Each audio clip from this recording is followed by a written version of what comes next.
بالله من الشيطان الرجيم. بسم الله الرحمن الرحيم. طه ما أنزلنا عليك القرآن لتشقى إلا تذكرة لمن يخشى تنزيلا ممن خلق الأرض والسماوات العلى الرحمن على العرش استوى له ما في السماوات وما في الأرض وما بينهما وما تحت الثرى وإن تجهر بالقول فإنه يعلم السر وأخفى. الله لا إله إلا هو له الأسماء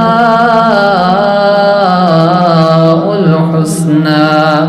وهل أتاك حديث موسى إذ رأى نارا فقال لأهلهم كثوا إني آنست نارا لعلي آتيكم منها بقبس أو أجد على النار هدى. فلما أتاها نودي يا موسى إني أنا ربك فاخلع عليك إنك بالواد المقدس طوى. وأنا اخترتك فاستمع لما يوحى إنني أنا الله لا إله إلا أنا فاعبدني وأقم الصلاة لذكري. إن الساعة آتية أكاد أخفيها لتجزى كل نفس بما تسعى فلا يصدنك عنها من لا يؤمن بها واتبع هواه فتردى. وما تلك بيمينك يا موسى قال هي عصاي أتوكأ عليها وأهش بها على غنمي ولي فيها مآرب أخرى. قال ألقها يا موسى فألقاها فإذا هي حية تسعى. قال خذها ولا تخف سنعيدها سيرتها الأولى واضمم يدك إلى جناحك بيضاء من غير سوء آية أخرى لنريك من آياتنا الكبرى. اذهب إلى فرعون إنه طغى. قال رب اشرح لي صدري ويسر لي أمري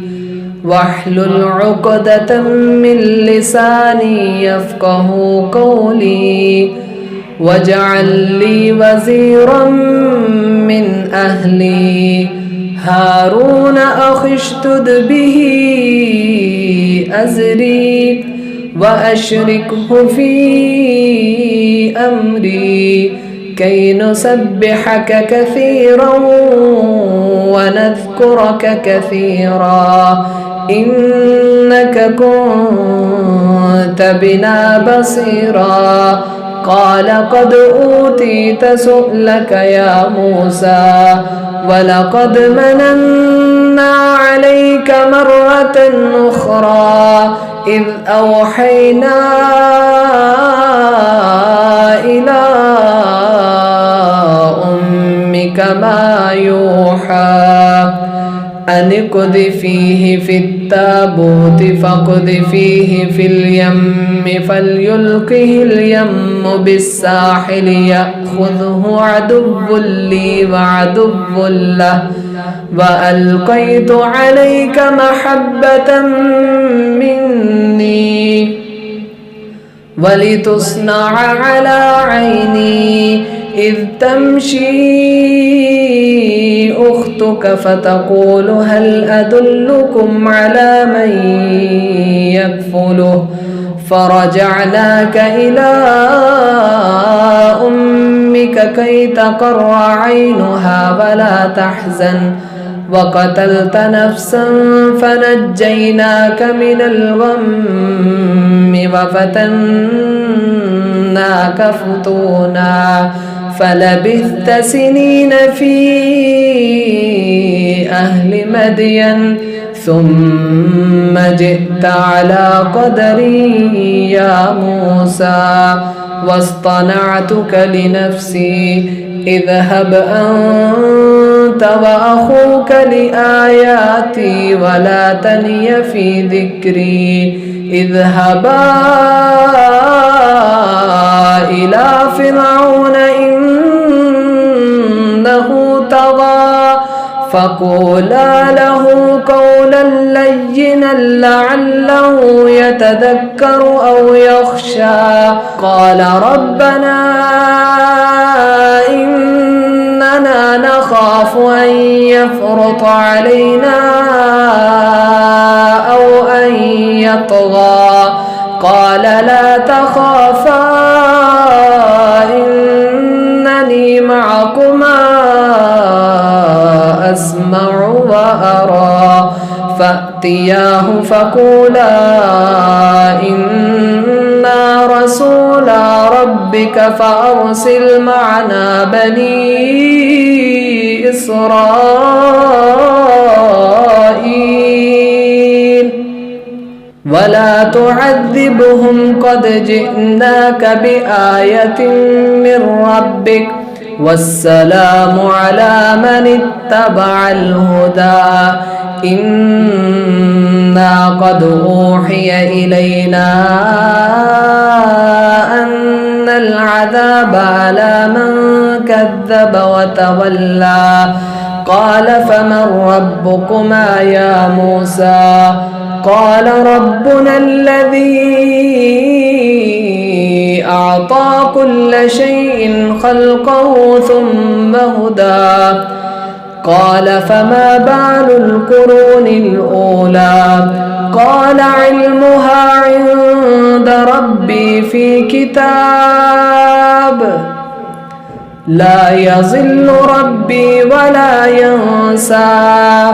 الذي جعل لكم الأرض مهدا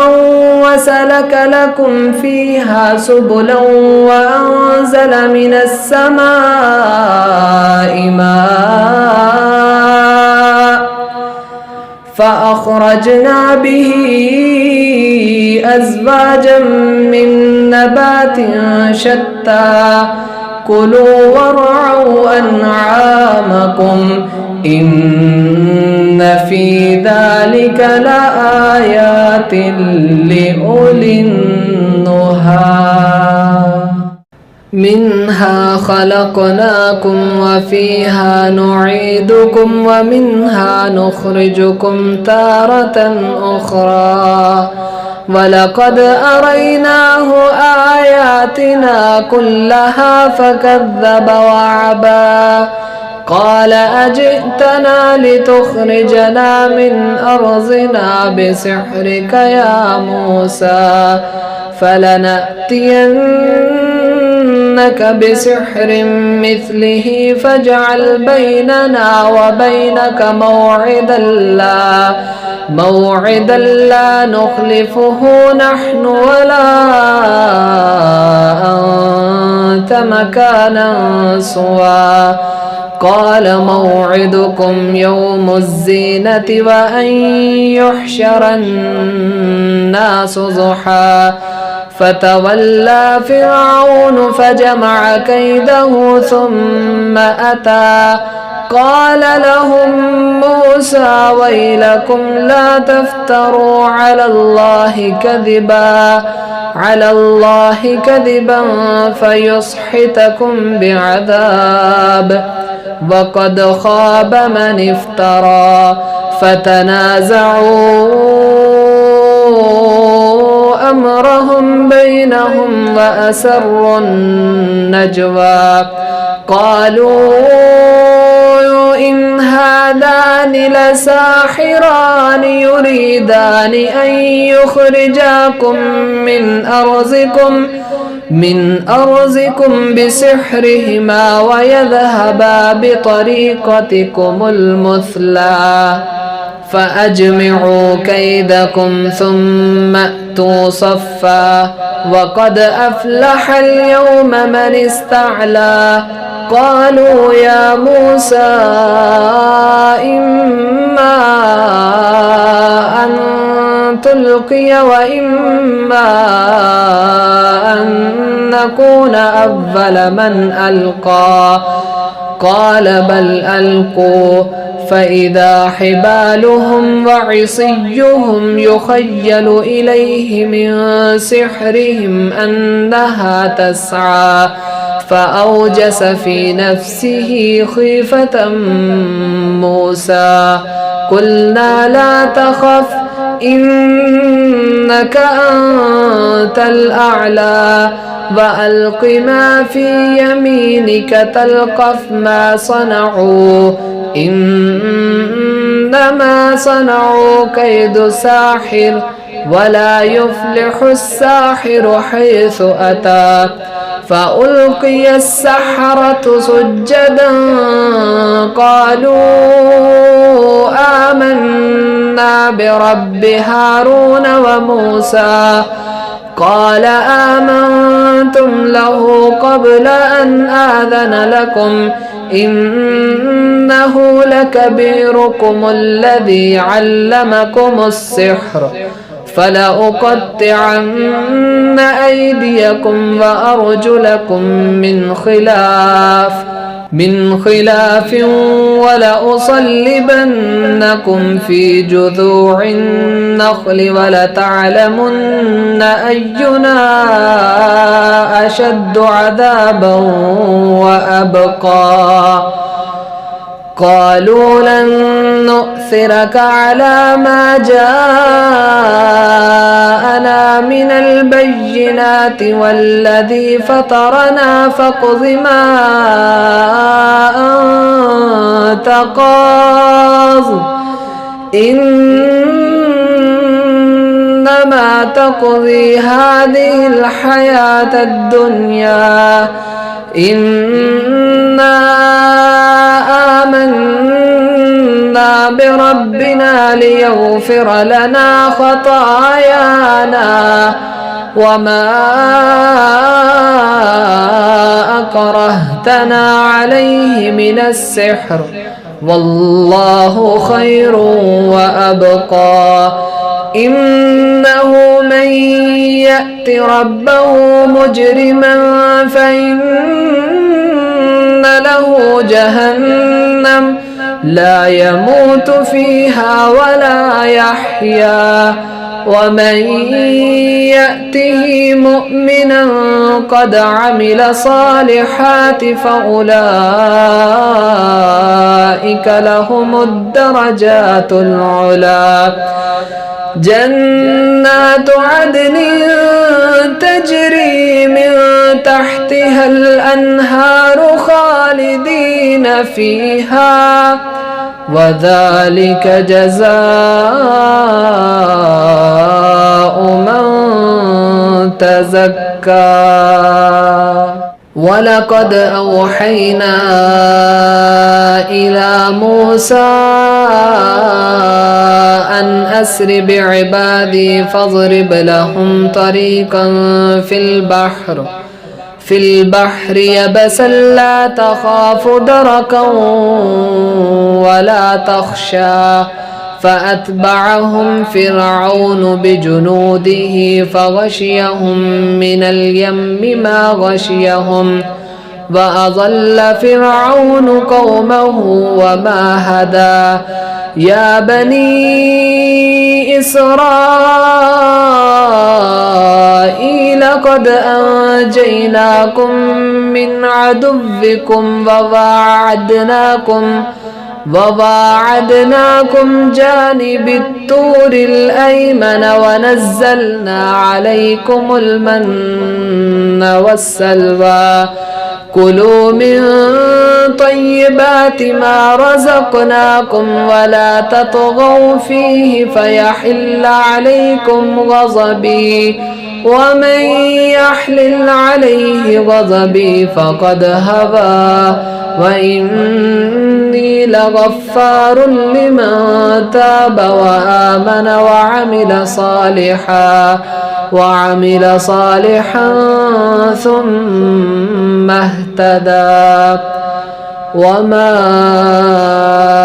أعجلك عن قومك يا موسى قال هم أولئك على أثري وعجلت إليك رب لترضى قال فإنا قد فتنا قومك من بعدك وأضلهم السامري فرجع موسى إلى قومه غضبان آسفا قال يا قوم ألم يعدكم ربكم وعدا حسنا أفطال عليكم العهد أم أردتم أن يحل عليكم غضب من ربكم فأخلفتم موعدي قالوا ما أخلفنا موعدك بملكنا ولكن حملنا أوزارا من زينة القوم فقذفناها فكذلك ألقى السامري فأخرج لهم عجلا جسدا له خوار فقالوا هذا إلهكم وإله موسى فنسي أفلا يرون ألا يرجع إليهم قولا ولا يملك لهم ضرا ولا نفعا ولقد قال لهم هارون من قبل يا قوم إنما فتنتم به وإن ربكم الرحمن فاتبعوني وأطيعوا أمري قالوا لن نبرح عليه عاكفين حتى يرجع إلينا موسى قال يا هارون ما منعك إذ رأيتهم ضلوا ألا تتبعن أفعصيت أمري قال يا ابن أم لا تأخذ بلحيتي ولا برأسي إني خشيت أن تقول فرقت بين بني إسرائيل ولم ترقب قولي قال فما خطبك يا سامري قال بصرت بما لم يبصروا به فقبضت قبضة من أثر الرسول فنبذتها وكذلك سولت لي نفسي قال فاذهب فإن لك في الحياة أن تقول لا مساس وإن لك موعدا لن تخلفه وانظر انظر إلى إلهك الذي ظلت عليه عاقفا لنحرقنه ثم لننسفنه في اليم نسفا إنما إلهكم الله إنما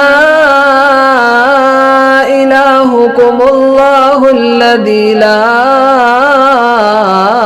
إله إلا هو وسع كل شيء علما كذلك نقص عليك من أنباء ما قد سبق وقد آتيناك من لدنا ذكرا من أعرض عنه فإنه يحمل يوم القيامة وزرا خالدين فيه وساء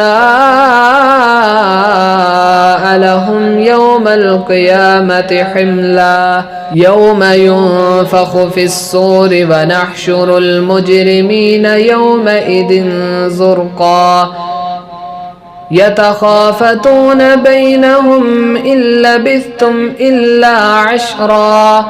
نحن أعلم بما يقولون إذ يقول أمثلهم طريقة إن لبثتم إلا يوما ويسألونك عن الجبال فقل ينسفها ربي نسفا فيذرها قاعا صفصفا لا ترى فيها عوجا ولا أمتا يومئذ يتبعون الداعي لا عوج له وخشعت الأصوات للرحمن فلا تسمع إلا همسا يومئذ لا تنفع الشفاعة إلا من أذن له الرحمن ورضي له قولا يعلم ما بين أيديهم وما خلفهم ولا يحيطون به علما وعنت الوجوه للحي القيوم وقد خاب من حمل ظلما ومن يعمل من الصالحات وهو مؤمن فلا يخاف ظلما ولا هضما وكذلك أنزلناه قرآنا عربيا وصرفنا فيه من الوعيد لعلهم يتقون أو يحدث لهم ذكرا فتعالى الله الملك الحق ولا تعجل بالقرآن من قبل أن يقضى إليك وحيه وقل رب زدني علما ولقد عهدنا إلى آدم من قبل فنسي ولم نجد له عزما وإذ قلنا للملائكة اسجدوا لآدم فسجدوا إلا إبليس أبى فقلنا يا آدم إن هذا عدو لك ولزوجك فلا يخرجنكما من الجنة فتشقى إن لك ألا تجوع فيها ولا تعرى وأنك لا تظمأ فيها ولا تضحى فوسوس إليه الشيطان قال يا آدم هل أدلك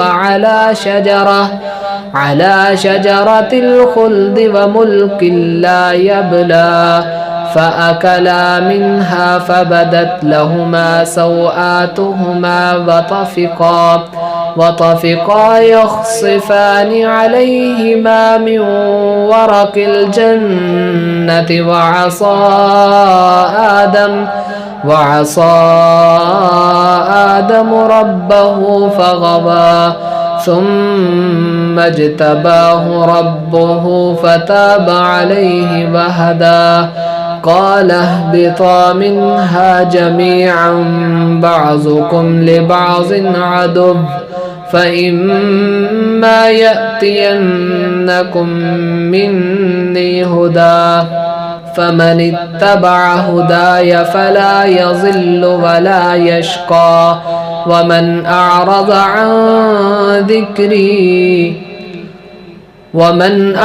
عن ذكري فإن له معيشة ضنكا ونحشره يوم القيامة أعمى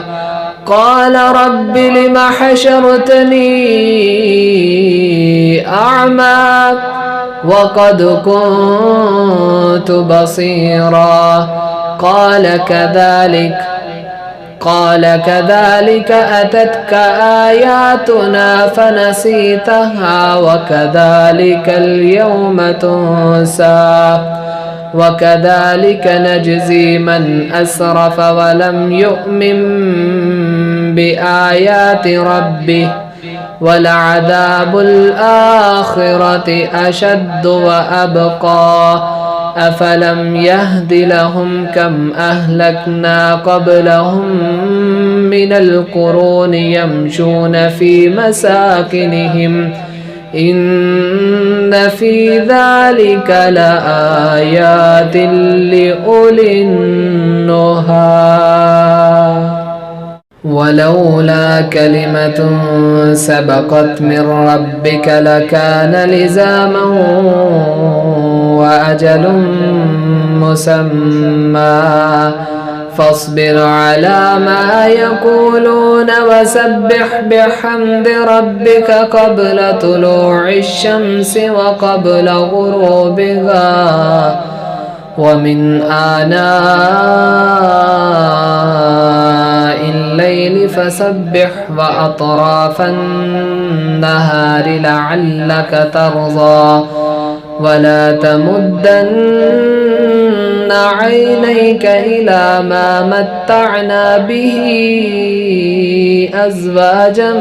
منهم زهرة الحياة الدنيا